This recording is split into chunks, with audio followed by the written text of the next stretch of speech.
So today is the appearance day of Gopal Bhatta Goswami. He was born in 1503 and he stayed 75 years on this planet. So he had, of course, he had the darshan of Caitanya Mahaprabhu. His father was Candradasa, and we know Candradasa from Caitanya Charitamrita, where he has the discussion with Caitanya Mahaprabhu. When Caitanya Mahaprabhu is traveling in south of India, he meets Candradasa, and Candradasa is asking him to stay in his house during the rainy season. And there they have discussions every day about Krishna. And one day, Caitanya Mahaprabhu, in a joking mood, he says, like, why is it that your Lakshmi want to have a relationship with my Krishna? And she performed austerities for a long, long time to attain Krishna, but couldn't. Whereas the Vedas personified, they could. And Candradasa says, Narayan, Krishna is the same person, so she's not being unchaste. So Caitanya Mahaprabhu was teaching him that Krishna is the highest tattva, not Narayan, which many think, especially in India, many think that Lord Vishnu, Narayan, is the highest, and from there Krishna comes. But we know actually it's the opposite, that Krishna is to Bhagavan Swayam. Krishna is the origin of all the other incarnations, and we will hear about, in the day's Bhagavatam, we will hear about the incarnations. So the son of Candradasa was Gopal Bhatta Goswami. And Gopal Bhatta Goswami, they of course got the darshan of Caitanya Mahaprabhu. We were serving him prasadam and coming and serving him and offering dandavats to him, and Caitanya Mahaprabhu took him on his lap and blessed him and gave him the Mahaprasadam, his remnants. So he had a very good start in life. And when Caitanya Mahaprabhu, after the rainy season, he wanted to left. Then they became very morose, of course. And he told Gopal Bhatta, not Goswami then, he told him that you should serve your parents, and when your parents leave their bodies, you should go to Vrindavan. So approximately when Gopal Bhatta was 30 years old, his parents left and he went to Vrindavan. There he was met by Rupa Sanatana Goswamis, of course, and they immediately became very, very good friends, and had many discussions of Krishna. Caitanya Mahaprabhu became very, very happy when he heard that Gopal Bhatta Goswami was in Vrindavan, and he sent some of his clothes as prasadam to him, and I think some plank for sitting, which he was every day worshipping. Once Gopal Bhatta Goswami, he was in Nepal, in the Gandhari river. He wanted some drinking water, so he took his lota in the Gandhari river, and in there when he saw there was 12 salagram silas in his pot there, and he said, oh, that's not good, and he poured them out, and again he took some water, and again these 12 silas was there, and I think this happened 4 or 5 times, and he thought, okay, maybe it's Krishna wanted me to worship these silas. So he was carrying these 12 silas with him always, like around his neck. Naturally, like the Goswamis, the other Goswamis, he didn't have a residence. So he was traveling, living under a different tree every night, but he was carrying these salagram silas and worshipping him. Once a very rich merchant, he came and he saw the purity of Gopal Bhatta, and he wanted to give him some dakshin, so he gave him some very nice cloth and some jewelry. But he saw that he couldn't really use them because salagram silas, they're like round, it's like stones. So he couldn't really use the cloth or use the jewelry. So he was praying for a deity of Krishna. And once when he came back from his morning bath and he took his salagram sila for worshipping again, he opened his little bag there, and there was Radha Raman, the deity Radha Raman, which then was established later. And he established the Radha Raman temple in Vrindavan. And this beautiful deity is there to this day. He composed many literatures. Not many of the most famous ones, but still many literatures. And it's said that he actually started the Satsandarbhas. We know it's Jiva Goswami. But Gopal Goswami actually started the whole thing up with the Satsandarbhas. And Jiva Goswami, he later categorized it more and made it more easily available. And Sanatana Goswami, out of affection for Gopal Bhatta, he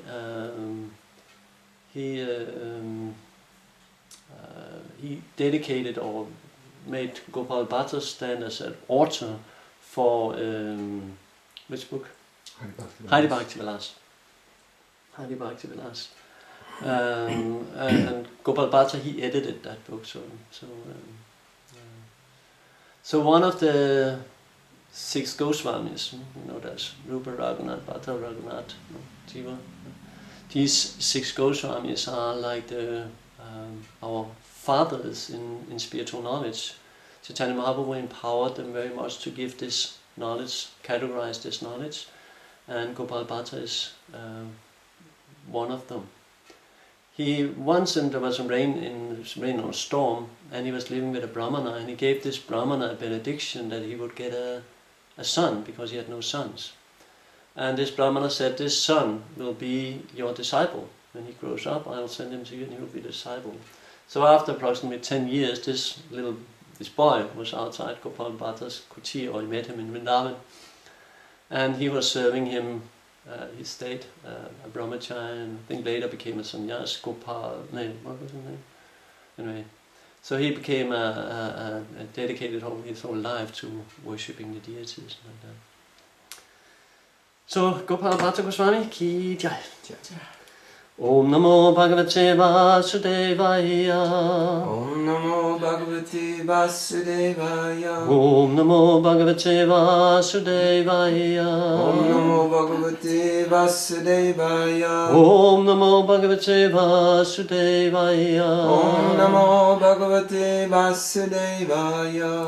Reading from Srimad Bhagavatam, 1st canto, 1st chapter, questioned by the sages, text 18. Atakya hi hari dhiman avatara katha subha lila vitatata strairam isvarasyatma mayaya. O wise Sutta, please narrate to us the transcendental pastimes of the Supreme Godhead's multi-incarnations. Such auspicious adventures and pastimes of the Lord are performed by His internal powers. Purport. For the creation, maintenance and destructions of the material worlds, the Supreme Lord, Personality of Godhead Himself, appears in many thousands of forms and of incarnations, and the specific adventures found in those transcendental forms are all auspicious. But those who are present during such activities and both those who are present during such activities and those who hear the transcendental narrations of such activities are benefited. Om Jnana Timrandasya Gyanandana Shalakaya Chakshurun Militam Yena Tasmai Sri Gurave Namaha Mukham Karoti Vataram Pangum Langayate Grimyat Kripatamam Mande Shri Gurum Dina Charanam. O wise Sutta, please narrate to us the transcendental pastimes of the Supreme Godhead's multi-incarnations. Such auspicious adventures and pastimes of the Lord are performed by His internal powers. So we know there's 6 different kinds of avatars, incarnations of Krishna. There's Purusha avatars, which are of course the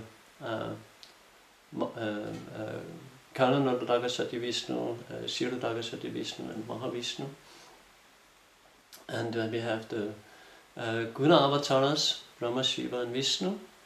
And we have Lila avatars, and this is, according to Jiva Goswami, what we hear about here. It's mostly the 25 Lila avatars appearing in every day of Brahma. And we have Sakyavesha avatars, which is especially empowered incarnations. Maybe the Sakyavesa avatars is special because there's two different kinds. There's direct and indirect Sakyavesa avatars. There's the Aves, which is the indirect, which is mean they are especially empowered by the Lord, but they're jivas. And then there's direct, or the direct incarnations of Krishna, which is Vishnu Tattva, but also especially empowered.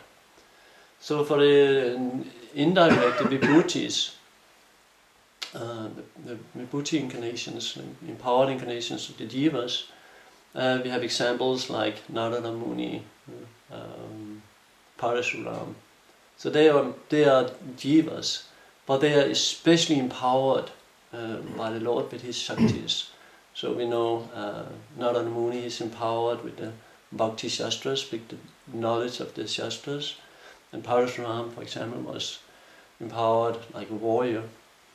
And Vishnu, Sakyavesa avatars could be Sesa or Ananta, especially empowered to serve the Lord, or especially empowered to hold up the universes.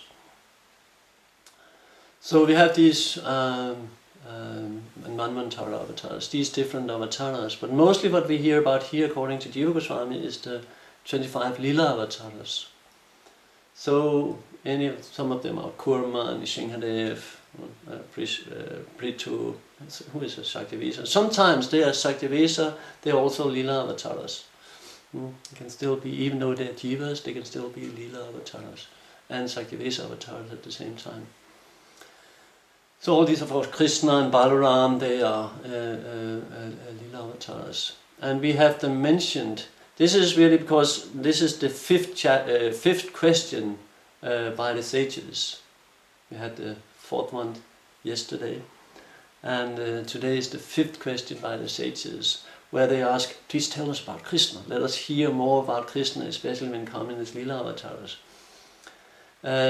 So this is the biggest answer, immediate answer, because all of these questions, the first 4 questions are answered in the second chapter, just in a few verses from here that we'll start hearing the answers.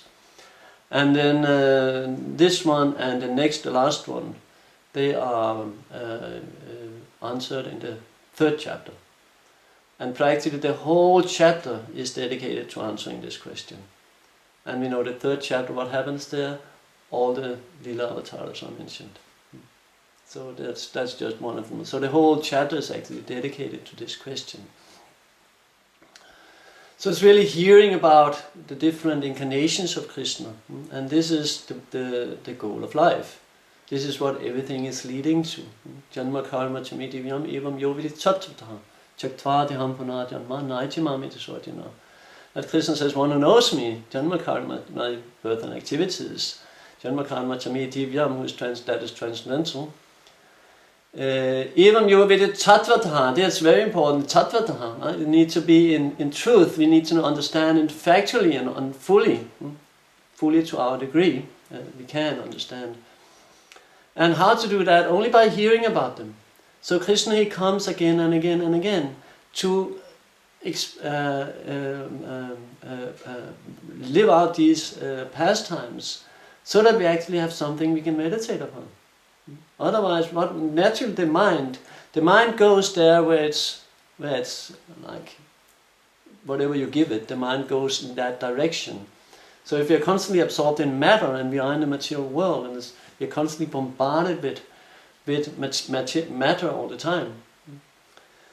So this is how we can counteract that, and is instead being absorbed in Krishna, being Krishna conscious. That's what it means.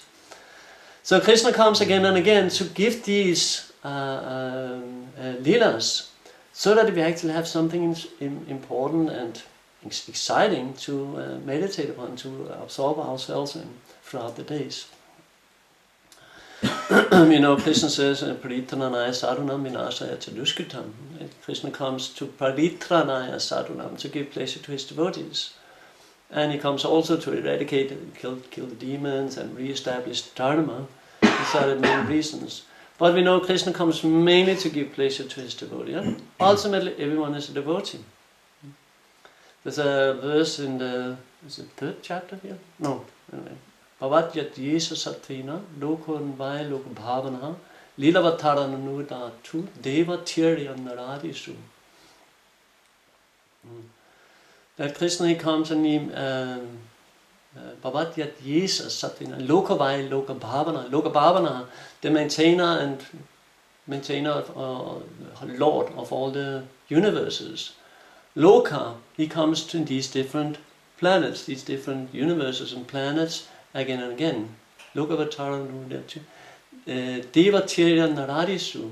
And he comes in, and these planets, there's Devatirya Naradisu, there's some other devas, some there are lower animals, and some are living entities or human beings, Naradisu. So all these living entities, Krishna comes and he manifests himself to deliver them in this world. He comes in different incarnations again and again. And Prabhupada gives a lecture on this specific verse. And there he says that it can also mean Devatirya Naradisu, that he comes as demigods, as the lower animals, and as the human beings, that he comes in those forms. Quite interesting, right? So Krishna, Krishna comes as a horse, Krishna comes as a boar, Krishna comes as a fish. So Krishna comes in all these species of life. Of course we know Krishna is still fully transcendental, but he comes in these forms. And he comes as human beings, Krishna Balaram, or Lord Caitanya Mahaprabhu. And he comes as the Devas, Upendra, Vamana Dev. He takes birth amongst the demigods. So Krishna helps us by coming again and again to give us these pastimes for which we can meditate upon and being absorbed in. So therefore he has all these different kinds of incarnations. And we know there's practically unlimited incarnations of Krishna. They come again and again, like Prabhupada gives the example of waves coming into from the ocean, coming again to the beach, waves again. So if you stand on the side if you stand on the beach and you see the ocean again and again, the waves are just coming, 24 hours a day, 365 days a year, coming again and again. So all these incarnations, we only hear about the most important ones. But we know Krishna comes in all kind of universes, and all his leelas are constantly going on. Right now Krishna is dancing on Kaliya's head in some universe, right, and giving pleasure to the patnis there, the wives of the snake, and delivering Kaliya and giving pleasure to Mother Yasoda, and first anxiety, because Krishna also gives anxiety. I think he teaches us that we should be anxious for Krishna. We should be afraid of losing him. And I can see myself, I'm not like normal day when I walk around and I'm just absorbed in matter. I'm not afraid. Right? I'm not afraid. I'm thinking, why am I not afraid? This material world where there's danger at every step, I'm in the middle of it, I'm absorbed in it. So, what to do? Bhavausadats tuttamino pidamat. Nivritta tasai upagiyamanat. Bhavausadats tuttamino pidamat. Ka uttamasloka gunanuvadat. Pumanvira yeda vinapa shuknat. That Nivritta tasai, this talking about Krishna, this absorption in Krishna, releases one from material existence. Upagiyamana, Bhavausadats, it's like a healing herb, it's the medicine. When you're sick, you take medicine, you become healthy again, so we are sick. So the medicine of Krishna consciousness is available. Krishna comes again and again by his mercy in all these different incarnations, so that we can actually be attracted to him. So that we can actually turn that disease we have into the most healthy condition. We can stay in forever and ever, which give unlimited bliss, unlimited absorption. But it takes, we start the training, because that's what the spiritual world is, full absorption. always, constantly being with Krishna. They cannot forget Krishna even if they want to. Of course they don't want to, but you know the gopis, they say, Krishna, we are trying to forget you because it's so painful not being with you, so we're trying to forget you. But we can't. So I had the opposite problem. I can't remember Krishna. But I know that it's the cure. I know this is what I should do. I should come to the point where I actually can spontaneously, when I don't have to in my mind think, oh, it should be Krishna consciousness, Hare Krishna, Hare Krishna, Krishna Krishna. I don't have to, it's just natural. The mind cannot stop chanting. The mind cannot stop being absorbed in all these leelas of Krishna. So what are we thinking when we think about 10th canto of Bhagavatam? There's all these leelas of Krishna is coming, killing all these demons. He has this fantastic relationship with the cowherd boys. We are invited into the spiritual world. We're invited to come to be part of that. Being together, standing next to Subal while he's massaging Krishna's feet. And seeing Srimati Radharani being embarrassed by Krishna because Krishna is constantly making fun with everyone. In the spiritual world, it's just this place where everything is fun. It's never dull, it's never bored. It's never like this world. Everything like, there's a few glimpses here and there, right? Some little sense gratification or some little very, very temporary flickering happiness. But the spiritual world, that is unending. And it's ever expanding. So imagine this, imagine the most happy you ever felt yourself, the most ecstatic you ever felt yourself in this life. And start from there. And that's just the beginning, right? And then 1 minute later, you're more ecstatic than that. 1 minute later, you're more ecstatic than that. And that continues and continues and continues. So we can't understand the spiritual world with our limited minds. But we are invited. We're invited to be part of it by hearing about Krishna's incarnations. So what else scriptures really explains who is God? I mean, Christianity is then in the Bible, who is God? He's this old man sitting on a cloud over Italy, right? And writing down all our sins. I will send him to hell forever. I will reward him with heavenly planets or whatever. This is their conception. But we are with Krishna. As you said that was it yesterday, right? We are even higher than Krishna because like Krishna, so in one sense the devotee is even higher than Krishna or more absorbed in Krishna. So we just need to take advantage. We just need to be like nectar seekers and constantly try, how can I get closer to this fantastic personality? We can just like imagine you could just open that door and you are in the spiritual world. And this is what we can do. Just by opening Bhagavatam, opening 10th canto, opening Krishna book, and just reading about all these leelas and understand that it's not just stories. We are so used to just, we read, we see, the Buddhists maybe not so much seeing television, but we did before, right? And that's what people are doing in this world. Every day they sit for 3-4 hours in front of this box, being fed all kind of pictures of Maya, of illusion.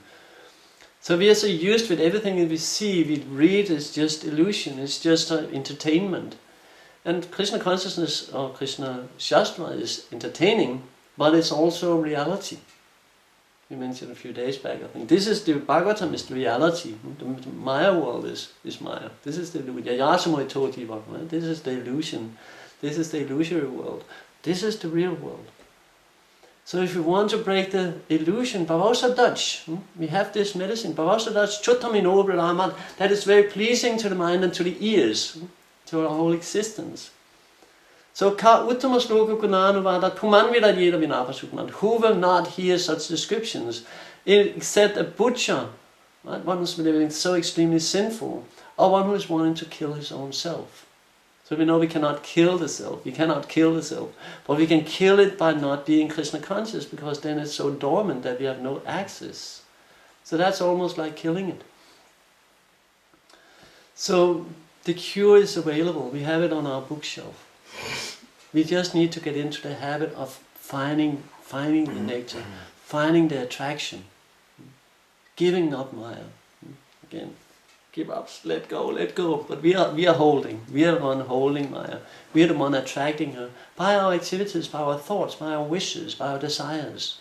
We are the one attracting Maya. Krishna is coming in Paritranaya Sadhanam. That's why he comes. That's why he comes. He comes to give us this absorption in him, giving this, so we can exchange this dull matter world, this dull matter here with no substance. As you mentioned yesterday, there's no substance here. We have in the 15th chapter of Bhagavad Gita, we have the banyan tree. It's like upside down. It's not the real thing. So it's like, you gave some examples, very nice examples yesterday, remember? It's like, what was it? Anyway, so we see the banyan tree reflected in a lake, right? But and that can be banyan tree or fruit tree, mango tree. So we can take these mangoes, but they're reflections; they're not real. So that's why nothing here is satisfying ultimately, because it's not real. It's not the real thing. It's like a reflection in water. You can taste these mangoes. It's just reflections. But immediately we turn around, we'll see, oh, there is the banyan tree. Or there is the mango tree. Right? Now we're seeing the reflection, but immediately we just need to turn around, and then we see the real thing. So turning around means just turning around towards Bhagavatam, not turning our back to Bhagavatam. Turning our attention to 10th canto. So it's so important that we hear these leelas. We should, Prabhupada says in the introduction, we should read, right? Do not step forward haphazardly as with an ordinary book. So we shouldn't just only go to the 10th canto, but a Krishna book, an evening Krishna book. So there we hear it's practically only Krishna's Leelas in Krishna book. That's why it's called Krishna book. So we have it. It's there available. So I'll stop here. Any comments or questions? Thank you. Krishna Katha is so wonderful and explained so nicely. I just have the... you mentioned Prithu Maharaj. Isn't he a Jiva Tattva? Yes. Yes. Okay. Yes. Yeah. But also, yes, Saktivesa, he's empowered with ruling and yeah, he's a Jiva. Okay, thought so. Yeah. So he's not a Leela avatar. It's not mentioned. Well, yes, he is. Is That's what I said. They can be both. They can be. But he's a Jiva Tattva. I thought Yes. all Leela, No, Leela avatars would be Vishnu Tattva. No, they can be Saktivesa avatars. That's the Okay. thing. Yeah. Parasuram is also mentioned. Buddha is mentioned. Buddha, of course, is Vishnu Tattva. But yeah, they can be both Saktivesa avatars, Jivas, that indirect Saktivesa avatars, and Leela avatars at the same time.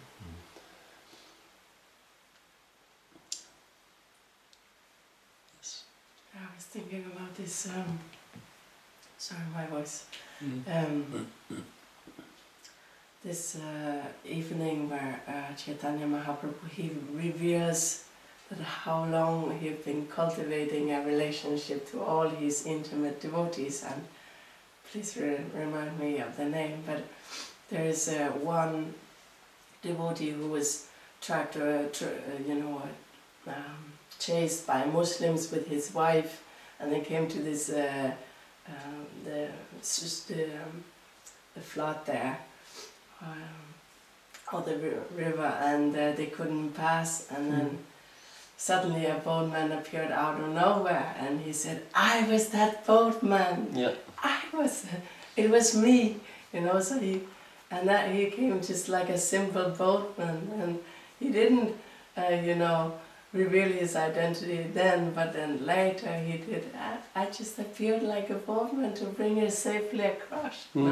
He carries the devotees within his heart all the time, and he brings them across. It's so beautiful. Yeah. So he was just appearing like a raggedy, simple boatman, just to carry his devotees across. Personally, he could have sent anyone, So And that's especially Krishna. Paritananaya Sadhanam. Krishna comes especially for his own devotees. Yes. Like to take care of all the other problems, Krishna can send his servants to destroy the demons, etc., and re-establish Dharma. Krishna often sent his expansions or Saktivesa avatars. There he comes. If I remember correctly, I'm not sure about. I think it was Srivas. At least it was one of the prominent devotees. I think it was Srivas. Yes. And the Muslims, they wanted to kill him, and they were running away. He was running away with his family, his wife and children, child. And they came to this river, as you said, and they couldn't. And they started praying, and this boatman came. And Krishna is coming, like whenever we're in trouble like that, Krishna is coming as a boatman and delivering us. So there's so much to this story, right? That Krishna takes us across the Viraja river, this river that divides the material and the spiritual world, and takes us. Padang, how is this? That the whole river, it shrinks to the water contained in a footprint of a calf, hoofprint of a calf. Right? So this unlimited ocean of material existence just shrinks. Krishna just, or he comes as a boatman, he just carries us across. So. What to speak of, like most elevated, devotees who will appear here on this planet and many other places just by Krishna's will. They are from the spiritual world, but we ourselves can experience things like this. I told you about this trailer that crashed completely in the middle of the road once in Løgstør, and I was just standing by the road being baffled, and Krishna, how will I get out of this? This is really bad. I have no idea how I will succumb to this problem. It's impossible for me. And then just one big car pulled up, and they just did everything for me, They said, I'll just go and get a trailer, we live right here. Then they took all the stones, and then they were like, oh, but this trailer is not that heavy. Then they took the trailer on top of the stones, and they brought me home, and it was so amazing. I'm so sorry, we're out of time, but shortly, because I was speaking with your mother, and there she said, because she doesn't really believe in Krishna, or at least she thinks she doesn't.